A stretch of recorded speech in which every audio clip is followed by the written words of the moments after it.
I'm Vin. I'm Sori. If you would like to get your song reviewed, dear listener, there's the filthy capitalist option. As Sori says, 125 gets you straight to the head of the line. You don't have to be a part of the alliance. You don't have to be part of the group. Wait a minute. And the biggest thing is you don't have to wait. You hop, skip, and jump right in front of everybody. 125 gets you there. You do that 3 times, and then get mashed down to the $75 rate for perpetuity. Yes! Also, there is a band review option. So if you've got a band and you're trying to get your band some exposure, hit me up at insori@gmail.com, and I'll show you the details about how to pull that off. You can also jump on Patreon, and there is a option on the tiers to be able to get your band reviewed. Yep. Obviously, we can't lie to you, so we can't guarantee a positive review. Get what you get. It's just rubbish. Rubbish. Rubbish. That's British for garbage. My favorite is the community option. $1 at the gate gets you in at Patreon. You get to join an alliance. The alliance joins their points together, and that helps determine what songs that we do. The alliances hang out on Discord.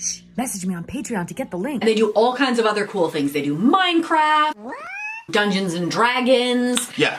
It's really a community within the community. Anybody can go on the Village, facebook.com/Vin and Sori. There's 160,000+ people on the channel. What's cool about the Discord is that it offers a real opportunity for community connection, friendship, that type of thing. And it's on Discord, so if you're not a Facebook person, it's for you. You start off at $1. Right. Plus you get exclusives. Sori and I are working on a song. So the first 15 seconds of that was on Patreon. Also, at $15 tier and above, when we actually debut the video, they're going to be there live with us. There you are, dear listener. Buy merch. All right, here we go. Song number 3. Song number 3 is an instrumental, and then we're going into another song right after that, because we're doing the entire album review, dear listener, from song 1 all the way till the end. Broken up as our DJ has instructed. As so Transcendence and Communion and the Oracle are up now. All right, let's do it. Transcendence, let's do it.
Good. Yeah.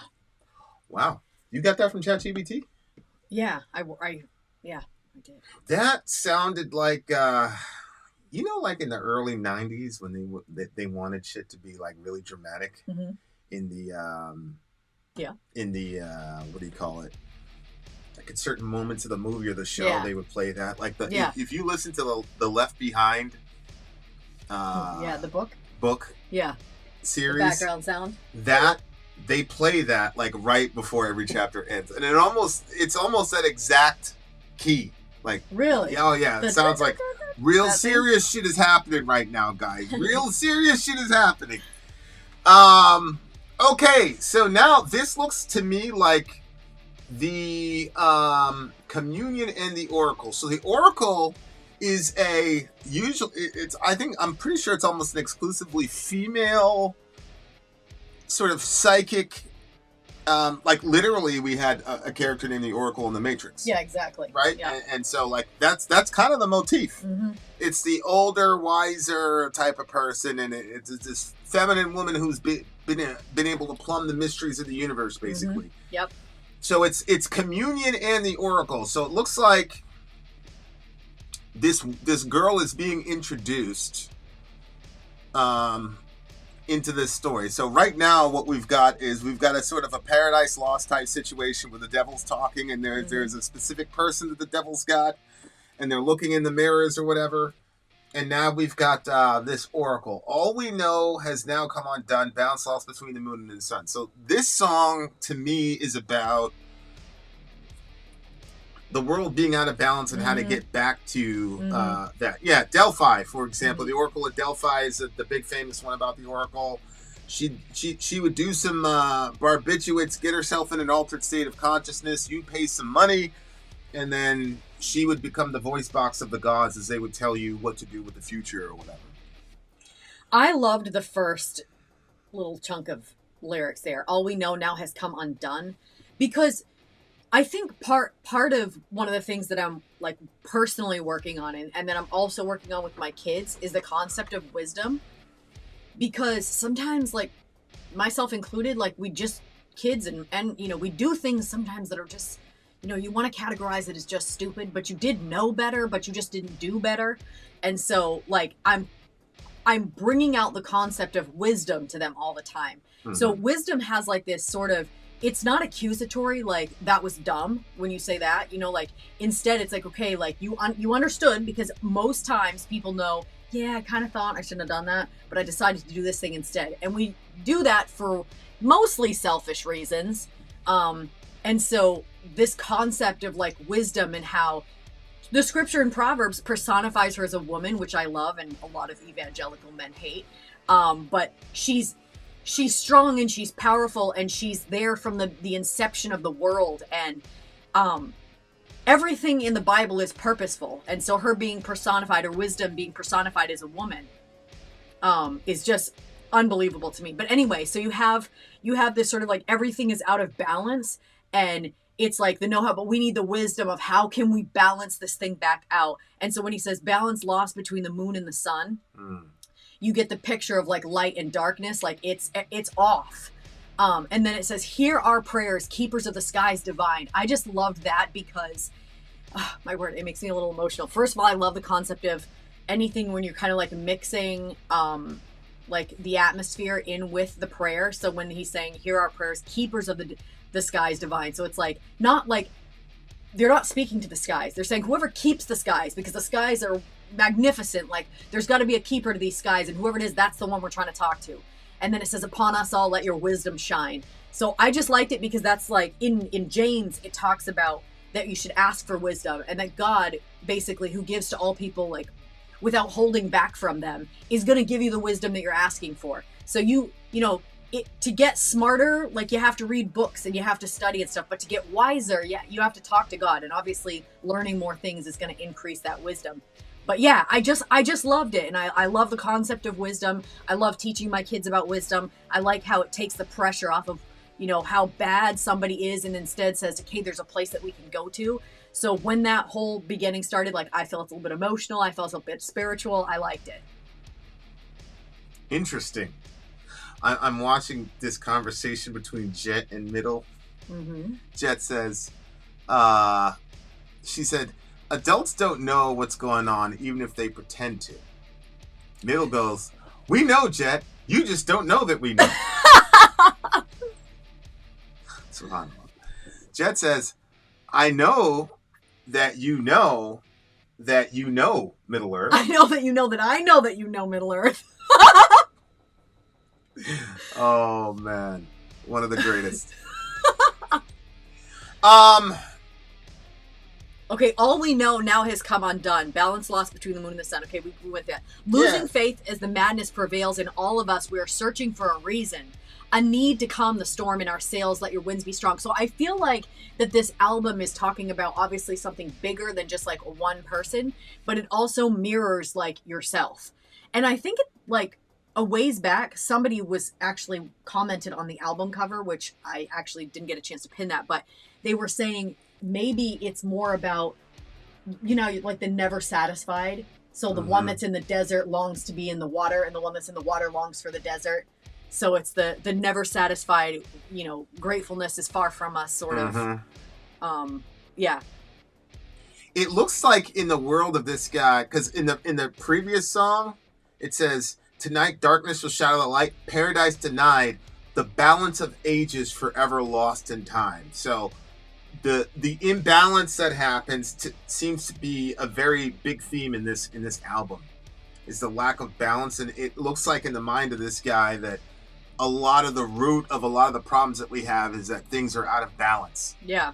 And, you know, you've got 5 senses, you've got 5 elements. That's true. That's interesting. Right? Yeah. And he literally talks about it. He says at the end, he talks about 5 senses come alive, 5 reasons thrive, 5 nations unite as one. So 5 is to him seems to be a number, which is really interesting because, you know, in numerology, you usually hear about 3, 7, 1. You never hear about like 5. So you'll get 4 and you'll get 40. 40 is a number for testing and renewal. 8 is the number of new creation, blah, blah, blah. So gematria or numerology is a thing. And there's even a secular scientific theory that numbers themselves are individuated conscious beings. So I don't know if we've ever talked about this, but like that there is a number 1. Yeah, we have talked about that. Real existence and ontology in the world. There's people that believe that. So, like, that's interesting when you consider the number 13. But anyway, why? Well, in numerology, like biblical numerology, we don't have anything for 13. That's like a baseless number or whatever. It's not really there. Yeah. But like in the like secularism, I don't know if it's secularism. I just know like people that believe in superstitions and stuff. 13's a big like they'll skip. In some hotels, they'll skip the number 13 because people don't want to stay on the 13th floor. So just the idea that if numbers have consciousness or if there's a being that is connected to the number, it's like, what is 13? Because... Yeah, it says, a sacred gift, the magic of the 5 will bring you tranquility, a new order of equality. There it is again. So like, for example, on a social level, in this guy's mind, imbalance is what, you know, instead of looking at it as an ism, he looks at it as imbalance. Yeah. So racism, you know. I agree. I actually think that that's more helpful to go on the balance thing rather than the ism thing. Well, yeah, because at least there's a path to resolution, redemption, and resolution with that way of looking at it, versus saying if you're racist, you're automatically evil. Well, that's... And evil in a way that's different from the way that all the rest of us are evil. Most people will not say that they're evil anyway. Yeah. But, like, I do think that's a very intriguing way of looking at it. Instead of... Because, like, the way we are right now with social media, none of these words even mean anything anymore. I know. Like, you had people... No disrespect, but you had people saying... If you disagree with a bathroom bill, you're pro-genocide. It's like, if you don't believe that a 4-year-old girl should be in a bathroom with a you know, should we open up, considering we've got a 98-2 ratio of sexual assaults going in one direction, gender-wise? Do we really want to open that? But, you know, like, the point is, our culture can't even have those conversations in a logical manner anymore. Yeah. It's like completely Well, emotional. Well, So like we're so out of balance in the way that we look at things. Like that's one example of it. Like it's a completely imbalanced way of looking at the world.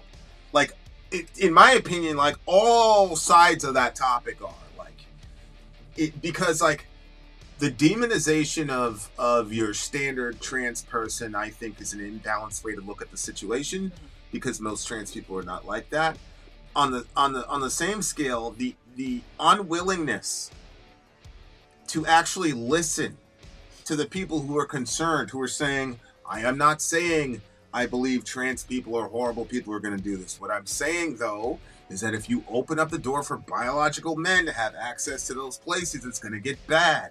That's the argument. But those folks aren't listening either. And so there's this complete imbalance. And when you have an imbalance like that, somebody has to win, somebody has to lose.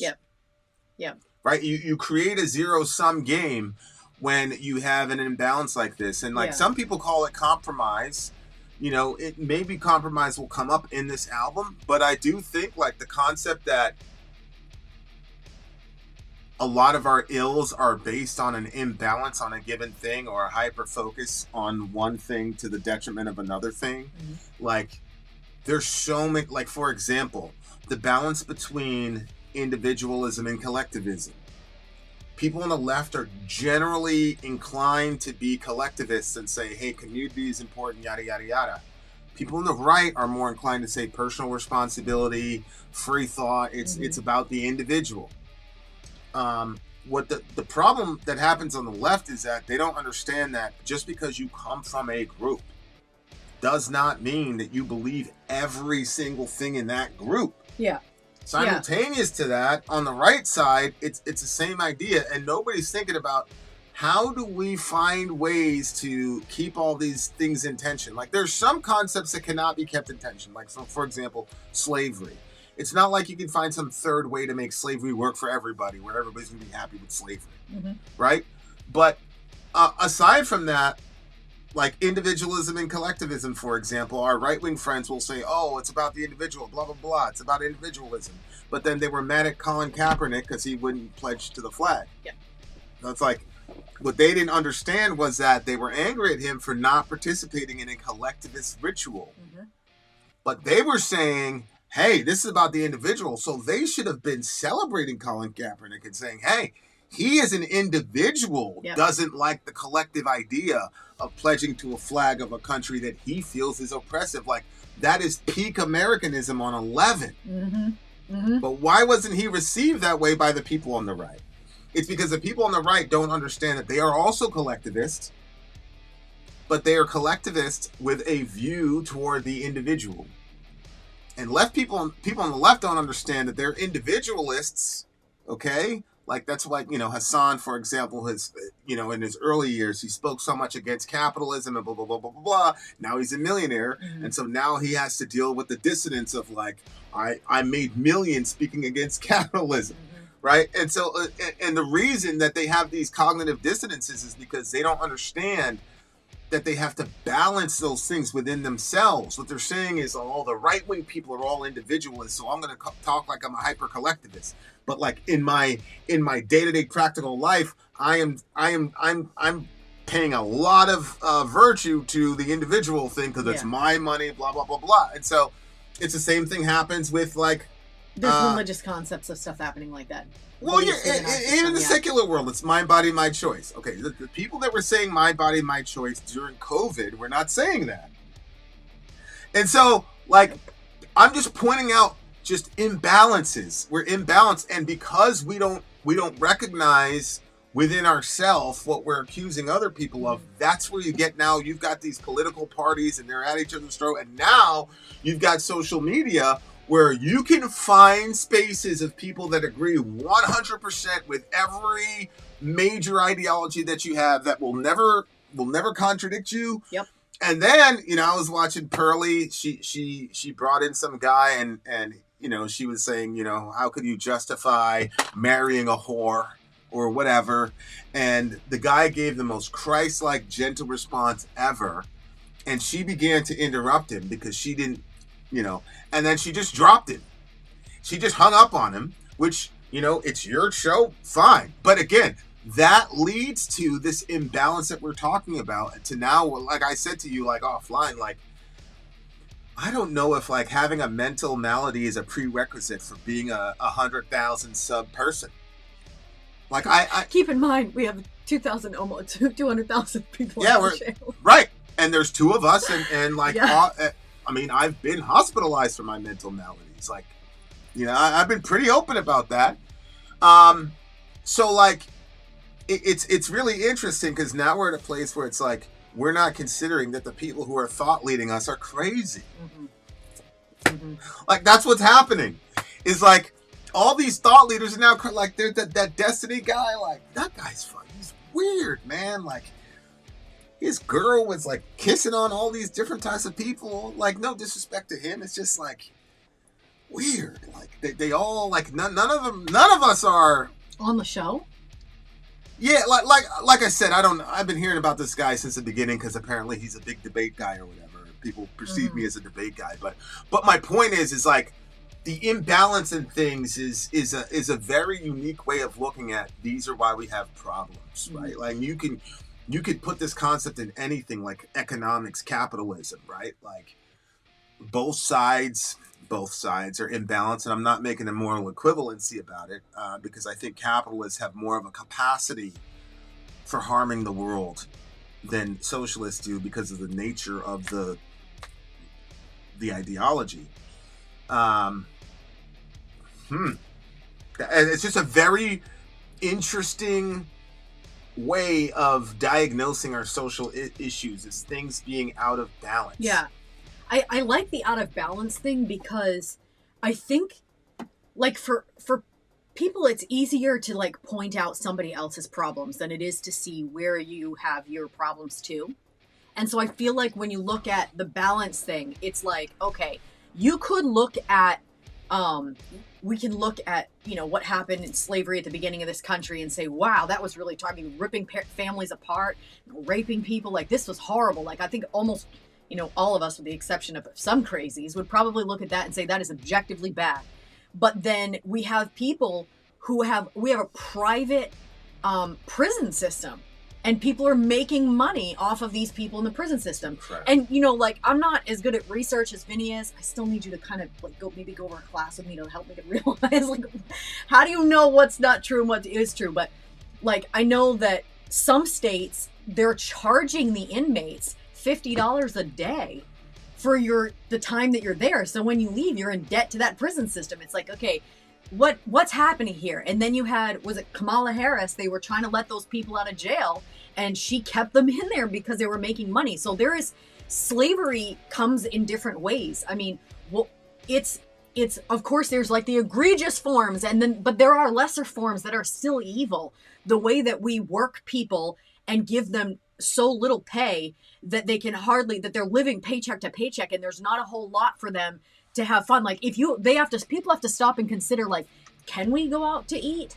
Can I grab a Starbucks? Can I grab a Dunkin'? Like, there's no space for people to have, like, but that's because the people in the higher ups, you know, they're potentially lining their pockets, whatever. Like, so if we can look at it on the, like a pendulum or on a scale, and the scale is freedom for everybody.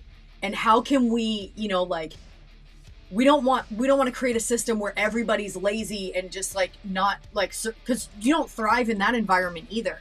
But we don't want to work people to the end and to the edge where they didn't really live their lives at the end of their lives. Like, they lived for money to be able to just have survival stuff like food and a place to live. Or I think the other thing to think about is that truth is so important. And truth is that which corresponds with reality. So truth isn't what you believe it to be or what Joe Schmo or what we believe it to be. Truth is what corresponds with reality. And when you throw those off because you want to make somebody feel good or because you want to feel good, now we're in a difficult position. We're in a bad place. So we can't call something different than it is, because that's us deviating from the truth and creating a world of confusion. And so I think that, you know, back in the day when slavery was happening, you had pastors arguing for why they were okay to have a slave when the scripture is clear that you're not supposed to do that. So you're always going to have people that are going to argue against the truth for their own benefit. But I think that that's, that's also it. Like, that's part of the wisdom thing. Like, we got to have enough wisdom to be like, well, why is this person arguing like this? What's his face was arguing for, shout out to Muhammad, but what the fuck? He's arguing for Muhammad, having his child bride, a 9-year-old girl. And you're like, well, that's kind of bizarre, right? And then the man turns out to be a pedophile himself. It's like, okay, well, Who is that? I'm not gonna say his name. People shot a bunch of videos about him. Oh, wait, no. The guy who went after him, he didn't go after him. The guy who converted to Islam and then he's in jail now? Yeah. I didn't say he was going after Muhammad. He was not, but when I heard him talk about it, it was not like, he wasn't really like speaking out against it like you would if you were like, this guy married a child. She had her dolls in her hand when he snatched her away for whatever. So like all I'm saying is that when people say things and people argue certain things, you have to ask why that is. If somebody's in a certain community that, it's tough because you're listening to you're heavy listening to some stuff right now. And so my mind is on that. But there are people that are parts of communities that are... What am I listening to right now? Huh? You've got people in these communities that they're unhealthy and they want to argue that being unhealthy is safe and acceptable. The fat positivity stuff. Right. So they want to argue... They refer to themselves as fat, which I respect. But yeah, they're arguing that... you can be healthy at any body size. You can be morbidly obese and still be healthy. But a lot of these people are in their 20s. And we all know that when you're... except for Jet, you're probably not old enough. But, when you're in your 20s, there's a lot of things that you can get away with. And you feel like, yeah, this isn't so bad. But you can't do that in your 30s. Guess what? Your 40s, your 50s. They're dying. It's not funny. The issue is they're dying. Right. The lack of balance. Yeah. The lack of balance... And the lack of truth. It's literally killing them. But what they're reacting to is an imbalanced persecution of fat people by Western beauty standards. So they're reacting to something that is also an imbalanced overreaction. So a lot of our... Yeah, but those are two different categories. There's your health. And I'm not saying, I think your health is more important, so let me just flip this. I wasn't doing it on these, but your health is here, and it's people don't accept people at certain sizes. They're mean, they're horrible. I had a friend that when she would go shopping, these other, girls, the cheerleaders, I couldn't think what they were called. The cheerleader type girls would come in, and they would start mooing. She would message me because it happened on the regular when she'd go shopping. She'd be like, it happened again. The girl started mooing when I was in the store. I'm like, why would people do that? That's so mean. Yes, she was, she was overweight. But I do think that she wasn't at a healthy weight, that she should, get to a healthier size. But I don't think you should treat somebody like that. I think that's so horrible that those people did that. So there's, you know what I mean? There's two skills. There's treating somebody with value because they're a human being, regardless of their size, their color, their whatever. But then there's also okay, we're talking the truth here. And there are certain standards for your body that you have to maintain your health. So you don't get diabetes and heart disease and all these different things. And so if we love people and we care about them, then we're going to try to say that. But we can't throw off the truth for somebody's feelings because in the end, death is on the line. Right. So, the point of the thing is try to be balanced. Yeah, I love it. I love that. You got to try to be balanced. And, even with the fat acceptance thing, I think it's good I don't think it's ever good to reject yourself. But again, as Christians, we don't believe that the self is just made up of material. Mm-hmm. Mm-hmm. And that's the problem. Yeah. If all you believe is that you're made up of material, then I don't even know that you can really have anything that's actually called a self in the first place. But that's a different discussion. What do you get the song? 9.2. 9.2 on this one. I'm going to give this one an 8.5. 8.5, dear listener. We are trudging along. That wisdom stuff is what kind of... Yep, there's the timestamp. All right. Okay. The bird. So we have the bird serpent war. And then we have cataclysm. So the total is this amount of time, so you're stopping it at that point. Okay, is the bird serpent war a song or a? It's right here. Yeah, the bird serpent This is- war this is- and then cataclysm are together. Yeah. Okay, got it. All right.